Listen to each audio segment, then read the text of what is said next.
All right, guys, let's start to clear it out, please. Pictures next. They can't roll the markers.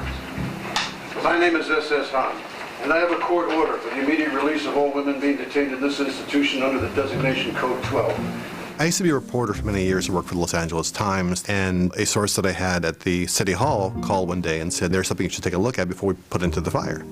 So I zoomed down to City Hall, and they had the transcript of the City Council welfare hearings in the case of Christine Collins. And I began reading the transcript of the testimony and thought, after a while, this can't actually have happened. This has got to be a mistake somehow. But I got enough information to get started, and then spent about a year researching the story until I finally got all the details worked out, and I got it done fairly short order. I read it, liked the subject matter, found the culture of what happened in this incident to be fascinating and in some ways appalling, but it captivated me. And I bought the script and, you know, created a list like everybody of the top directors in the world. And I started with a dream and got it. Ron Howard and Brian Grazer called and said we had this script. And I said, well, let me take a look at it. And I took it with me on a trip to Berlin. And on the way back on the plane, I read it, and I liked it a lot. So as soon as I got in, I called them and said, yeah, I'll do this. If it wasn't a real story, I don't think anybody would buy the script. I think you would just think it's too much. It's not realistic enough to be a movie. And then I found myself telling everybody the entire story. Everybody I could get their ear, I would, because I couldn't get it out of my mind. They said that Angelina Jolie had liked the script and wanted to do it. Who would you like? I said, she'd be great. I like her work a lot. So that's how it all came about. Very quick and simple. Anytime. Just slowly move around. Stop. What Clint Eastwood has that's different than anybody that I've ever worked with is sort of an instinctual certainty. I'll just direct like the way I like to be directed. Marker. Okay. Set. Go ahead. He doesn't even call action. He has a very just subtle way of saying, which took me a while, because he would say, and move forward. Okay. That's a technique I've learned from working in Westerns over the years. The director would yell, action, and the actors get tense and they squeeze the horse. And then, of course, the horses would all go every which way, and there'd be nobody left in the frame. So I said, can't you use some other word? By saying action, it's kind of like start, now, go. Let's get this over with. We'll give you a moment just to make sure that you're in that state of mind. And then he'll say, whenever you're ready. On that word action, you suddenly go from being a regular person to, ooh, I'm acting now. Why not just crescendo into it rather than jolt your way in? When I say Anthony, just be playing around. Relax and enjoy yourself.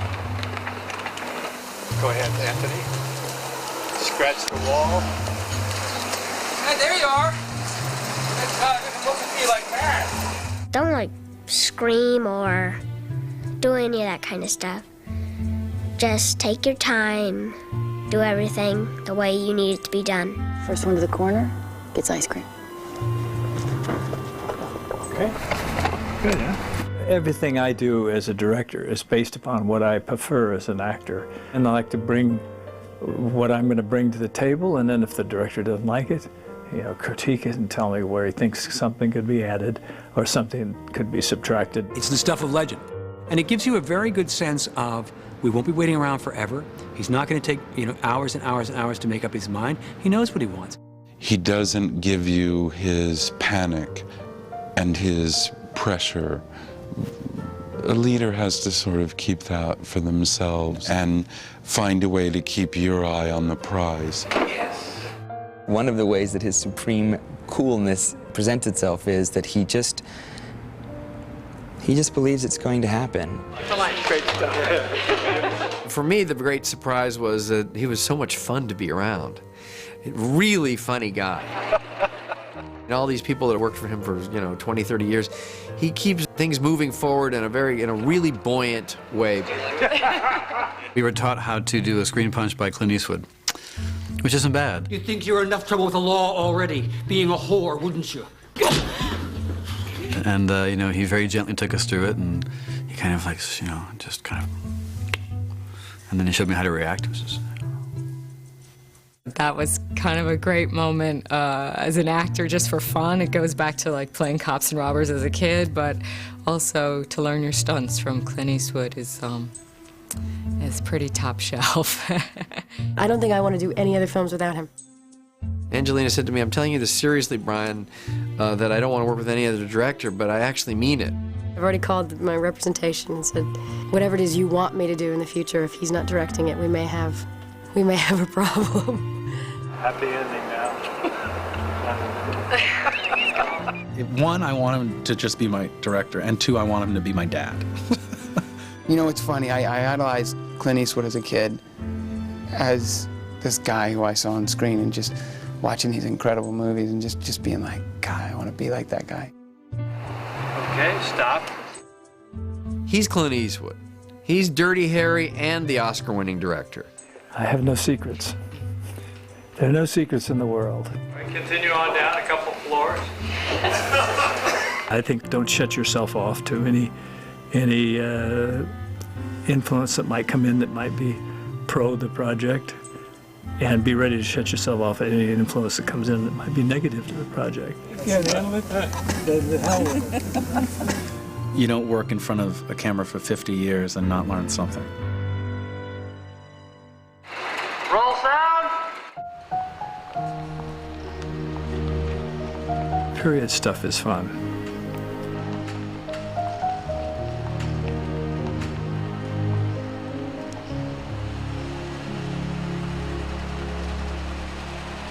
In Clint's films, all of the costumes have to be believable, because the first thing that we're doing is trying to tell a story. In the 20s, it was this straight and simple silhouette. It was a boyish figure. We were just getting out of corsets. It was basically chestless, waistless, hipless. To put on those clothes, that's kind of all you have to do. You know, the detail and the stitching and the buttons, and they don't make clothes like that anymore. We've got lines jammed from here to Ohio. He says it needs to stick to somebody in charge. This movie is a working class movie, so all the clothes have to reflect that. They were almost in a depression, so where they would probably find their fashion would be from the Sears and Roebuck's catalog. They dressed up more back then. They took care of their clothes. They didn't have as much clothes as we have now. What I've realized about wearing clothing like this is, as you can see, it's going to be a three-piece suit. There's the vest, there's the tie, there's the collar. It was a process to get dressed. It wasn't you just threw on a t-shirt and jeans like today. I mean, it was a true process. Going to the bathroom, there's a process. You got to take this off, you got to take the suspenders off. You have to actually book ahead of time when you want to go to the loo. I am a movie star, and I don't want you guys touching me. So it's so neat, like all the buttons, and underwear has like 7 buttons on it. Everything feels like it's adjustable, and it's really comfortable. You feel really sharp in it. It's weird because I've never actually seen those kind of clothes worn on people. So it's cool when you go to set and everyone is dressed like that. Everyday clothing or a slice of life is a little bit more difficult than doing glamour. You have to make sure that you don't go too far. There are no clothes that should stand out and say, I'm a costume, you know. They have to blend, and that's what I tried to do in this movie.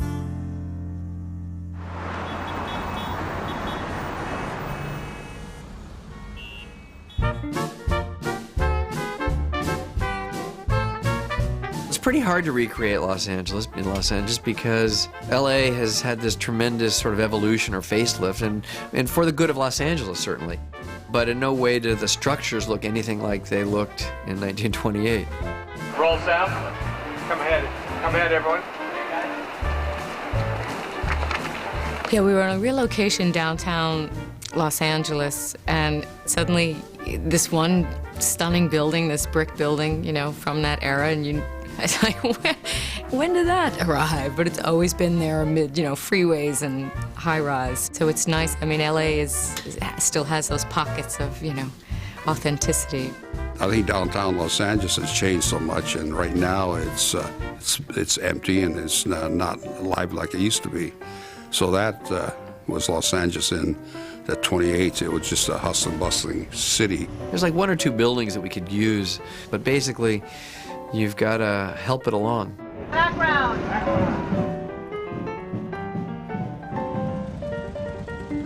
The challenge was City Hall because we had to get rid of so many contemporary, like parking meters and newsstands. It's the only building as it stands in Los Angeles. They've kept it for many years. Where do you live, Walter? You know your home address? I live at 210 Avenue 23, Los Angeles, California. The house that Christine actually raised her son Walter in is now covered by a freeway. So we had to find another neighborhood that would double for that. We had to do very, very little to the street to put it to the correct period. You know, remove a satellite dish here or maybe a modern mailbox there, but it really lent itself. And when you see the film, you'll just go, wow, this place looks great. The biggest challenge in finding a place to shoot was finding houses where there weren't fences. Because in the last 20, 30 years, we have become a fenced-in nation. We don't sit in the front porches anymore. We've walled up the front yard, and we stay inside the house or in the backyard. And it was a time when we were more open, when we sat out on the front stoop and watched the world go by. The train station during this period for the film doesn't exist anymore. Union Station in downtown was actually completed in 1939. So the train station in the film was actually the train station in San Bernardino. And that was built in 1916. They did have red cars going everywhere. This is their streetcar system. It was very popular at that time. And in fact, I never could understand quite why they took it out, because it was electric, didn't throw off any carbon monoxide. Went all the way out to Pasadena, they went all the way out to Santa Monica. They were very popular. Action!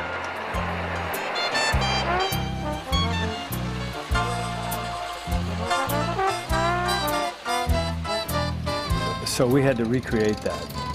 We had to bring that in. And so we restored a couple of them and used them for different angles and stuff.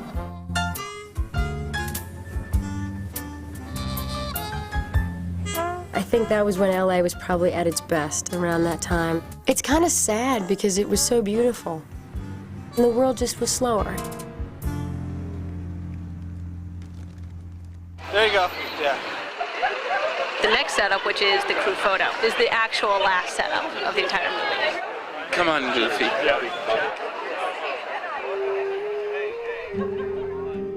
I worked in television for 20-plus years, and this is my first feature film. And to have your first film directed by Clint Eastwood, starring Angelina Jolie and John Malkovich, what do you do? What do you say? It's a dream. Thanks very much, all of you, for being involved with this movie. And see you all in room 18.